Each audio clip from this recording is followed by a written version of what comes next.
안녕하세요. 현실주의자입니다. 오늘 시장은 좀 어떠셨나요, 현재 여러분? 우선 구독, 좋아요 한번 부탁드리겠습니다. 그리고 다시 한번 말씀드리지만 멤버십 시스템을 시작했습니다.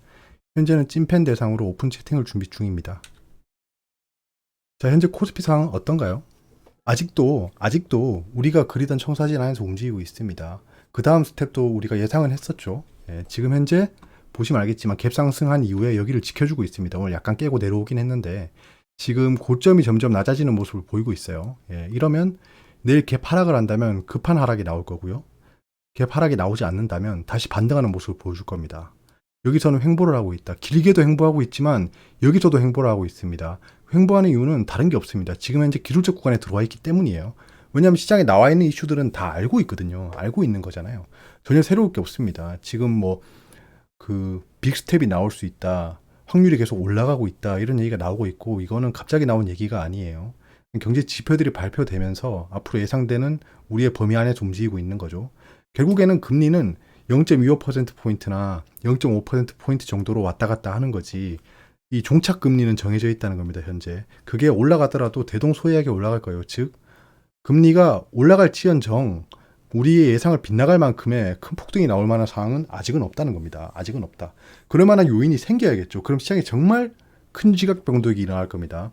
그럼 떨어져도 이제 하락 추세 지키면서 상승 추세 지키면서 이렇게 오겠죠. 예. 이렇게 해서 이 정도에 오겠죠. 그럼 여기는 이때까지 투자 못하신 분들이 투자할 수 있는 구간이 온다라는 겁니다. 이런 거를 확실히 추세를 믿고 분석을 해나가야 된다라는 말씀을 다시 한번 드립니다. 그래서 지금 여기서는 기술적 구간이고 조심해야 되고 더 떨어질 수도 있다라고 예상을 하고 있습니다. 근데 오늘 4시에 새벽 4시에 FOMC 결과가 어떻게 나올지 봐야겠죠. 시장이 환호할 수도 있어요. 생각보다 강하게 얘기하지 않네. 여기 다시 반등하는 겁니다. 그래서 새벽 4시에 FOMC가 굉장히 중요하고 이때까지 기다려보자고 말씀드렸던 거죠. 코스닥은 더 가관입니다. 결국엔 트랩 스윙이 발생해버렸죠. 여기 트랩 스윙. 트랩입니다. 요 지지선을 트랩하고 나왔어요. 저항선을. 그러면 이제 여기서부터는 좀 곤란합니다. 근데 이렇게 떨어졌다가도 금방 올라가는 게 현재 추세입니다. 코스닥은 그만큼 강하죠. 5일선도 계속 상승 방향을 그리고 있고 20일선도 머리가 위로 올라가 있고 60일선도 머리 위로 올라가 있습니다. 방향이. 그래서 지금 현재는 상승 추세다. 근데 부채살만큼 벌어지니 이동평균선이 부담이죠. 예. 사람들의 생각이 다 다르다는 거예요. 이동평균선이 벌어져 있다는 건 5일 동안 산 사람들 생각이랑 20일 동안 산 사람들 생각이랑 60일 동안 산 사람들의 생각이 다르다는 거예요. 전부 다 다르다는 겁니다. 60일 동안 산 사람의 평균 가액은 여기 있는데 720포인트에 있는데 현재 코스닥 지수는 780이죠. 그럼 거의 7% 정도 수익을 보고 있다는 겁니다. 60일 평균은 지금 7% 정도 수익을 보고 있고 20일 평균은 2%, 5일 평균은 지금 손해랑 본전은 왔다 갔다 하고 있다는 거예요. 즉 사람들의 심리 상태가 다 다르다는 거예요. 그게 이동평균선이 벌어져 있다고 해석하시면 되는 겁니다. 단순하게 뭐 이동평균선이 부채살이다, 위험하네 이렇게 생각하는 것보다는 시장의 원리를 한번 이해해 보자고요. 자, 그래서 일단은 코스닥이 강한 추세를 보이다가 트랩 스윙을 보이고 내려왔기 때문에 21선까지 후퇴할 수 있다 정도만 생각해 보겠습니다. 근데 이게 이렇게 단기간에 떨어진다? 그럴 일은 절대 없습니다. 절대 없어요. 현재 반대매매 위험 구간도 아니고 갑자기 발생할 만한 악재도 블랙스완도 없습니다. 현재는 그래요. 예. 갑자기 뭐 내일 뭐 러시아 우크라이나가 뭐 정말 지정학적으로 많이 바뀌거나 이러면 좀 다른 얘기가 다르겠지만 현재 사람들이 예측할 수 있는 범위 내에서 움직이고 있다는 겁니다. 그것만 정확히 머릿속에 넣으면 돼요. 자, 주봉도 지금 뭐 많이 떨어진 것 같지만 돌파한 이후에 이 정도 선에서 움직일 거라고 생각했잖아요. 최소. 떨어진다면 이 추세를 지키는 요 흐름이 나올 겁니다. 요렇게. 요런 거는 흔히 볼 수 있는 흐름이에요. 그래서 이것도 한번 지켜보자는 겁니다. 요 하락 추세를 깨고 그 돌파한 것을 지켜내느냐, 못 지켜내느냐를 봐야겠죠. 그건 FOMC라든가 경제 지표가 결정해 줄 거다. 근데 어렵게 그 뚫어 올린 선이고 거래량도 터졌기 때문에 이걸 다시 하락 추세로 돌릴 만한 이유는 없습니다. 돈을 쓴 애들이 그렇게 바보는 아니겠죠. 왜냐하면 개인 투자자가 시장을 움직일 수 있지만 결국에 시장을 움직이고 있는 건 외국인 기관이거든요. 이 엄청난 힘을 통해서 선물 매수나 콜옵션을 통해서 이렇게 끌어올렸는데 이걸 다시 이렇게 추세로 돌린다? 그건 사실 좀 생각하기 힘든 흐름이긴 합니다. 자, 주봉상 하락 추세가 형성됐어요. 기술적 분석 계속 말씀드리는데 한 가지만 보시면 돼요. 제가 가장 많이 언급하는 주봉상 RSI입니다. RSI를 보시면 지금 주가의 고점은 낮아지고 있어요. 근데 RSI의 고점은 올라가고 있죠. 이것도 다이버전스입니다. 이게 어떤 다이버전스냐라고 하면 히든 다이버전스라는 거예요. 여기 정확히 돼 있죠. 주가의 고점은 낮아지는데 그 보조지표의 고점은 올라가고 있는 상황. 예, 이게 히든 다이버전스다. 베어리시라고 하죠. 약세장을 뜻합니다. 그래서 여기서는 하락할 수가 있다는 겁니다. 하락할 수 있다. 그 보조지표도 계속 올라가고 있으니까 주가가 하락하는 게 예상이 된다라는 거에 또 기반을 해서 프로그램 매매가 진행이 되겠죠. 이런 거는 시장 상황이 이렇다는 거를 한번 생각해보고 투자에 임해야 된다는 겁니다. 그래서 제가 남들 다 용비어천가 부르면서 상승을 또 단기적인 상승을 외칠 때 경계해야 되고 떨어질 수 있다고 말씀드렸던 이유 중에 하나예요. 시간이 지나고 보면 이게 맞잖아요. 그때 당시에는 듣기 싫은 말일 수 있어요. 근데 추세나 이런 흐름이나 글로벌 매크로를 계속 분석해 나가는 게 중요하다는 겁니다. 그래서 상황에 맞게 현재에 맞게 듣기 좋은 말과 감칠맛 나는 말을 하는 사람들이 있어요. 그런 거는 귀담아 들으실 필요가 없다. 그래서 기술적 구간이니 조심하자고 누차 말씀드린 겁니다. 시장 상황은 이미 다 반영되어 있습니다. 누구나 다 아는 상황이에요. 결국 남은 건 수급, 콜옵션, 그런 그 선물의 현황 이런 것들을 봐야겠죠. 그리고 기술적 분석을 봐야 됩니다. 이 기술적 구간에 힘을 싣는 약세 요인들이 있어요. 이걸 한번 분석해 보겠습니다. 누구나 알고 있는 내용인데 정리를 한다는 게 굉장히 중요해요. 다시 한번 정리를 해보겠습니다. 첫 번째, 자 우선 금리 인상의 우려가 커지고 있어요. 2월에 PMI가 나왔죠. 제조업 지수입니다. 근데 8개월 만에 최고치를 기록했습니다. 50.2면 50보다 위잖아요. 제가 50보다 위면 그냥 현재 화랑이고 50 밑이면 불황이라고 했잖아요. 현재 화랑을 보여주고 있습니다.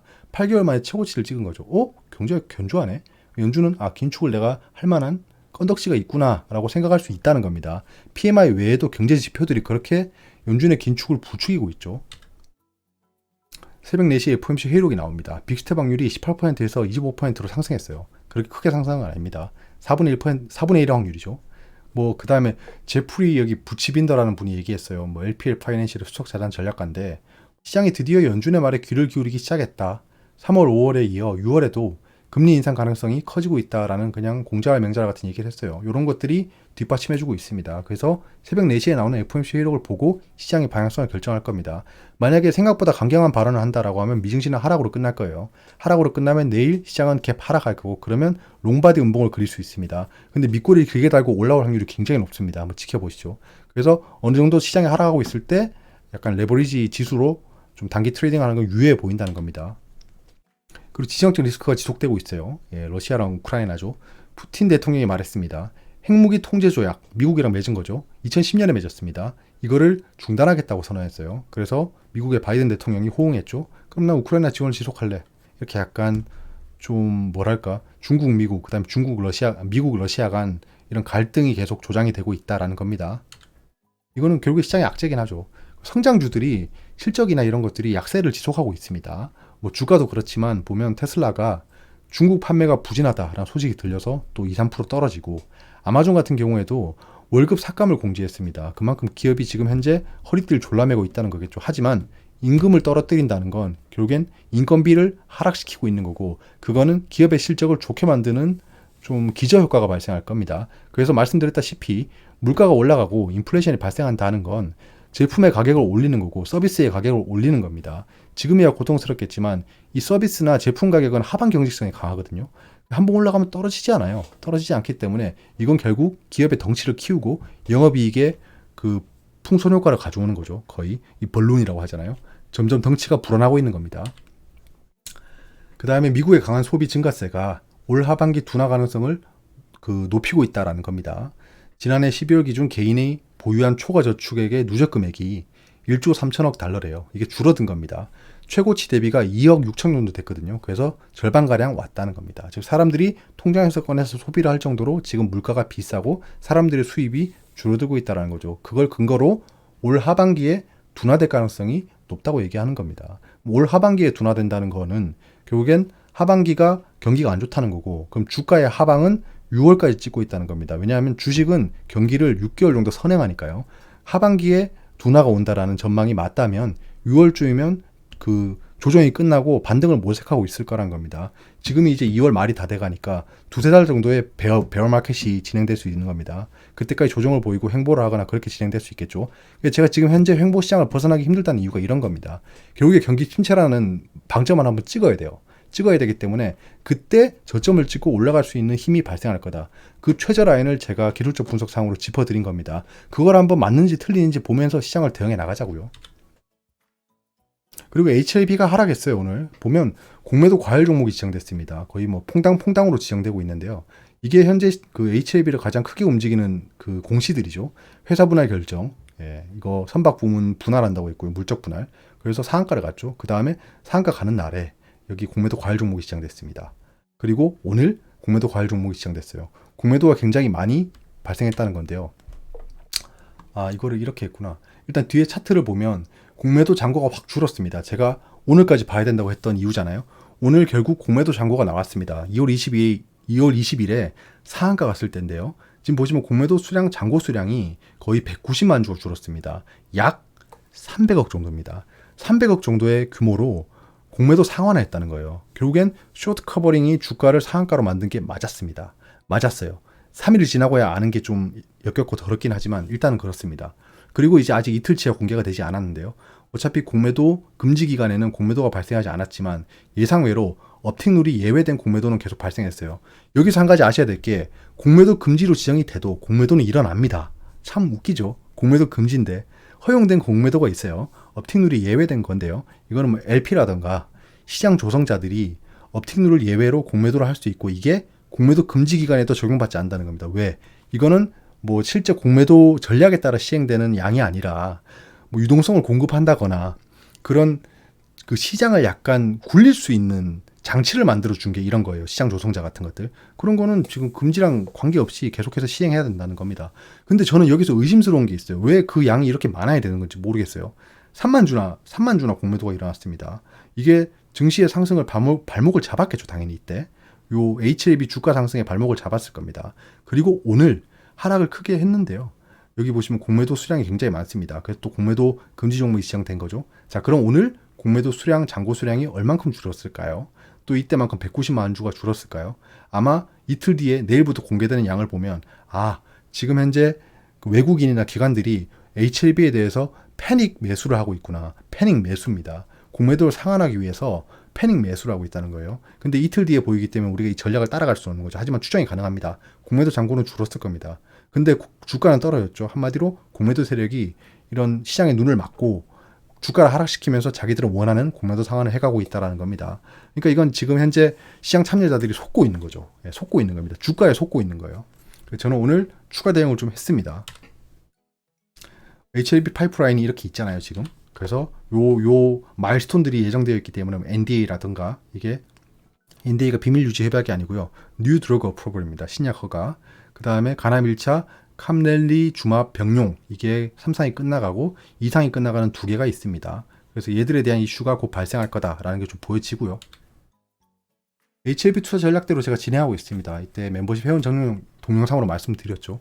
철저히 분할 매수하고 있고 뭐 좀 물량을 줄이고 다시 늘리고 이런 것들을 반복하고 있어요. 적절한 타이밍에 물량을 줄이고 늘리면서 평단가를 유지해가면서 시장을 따라갈 예정입니다.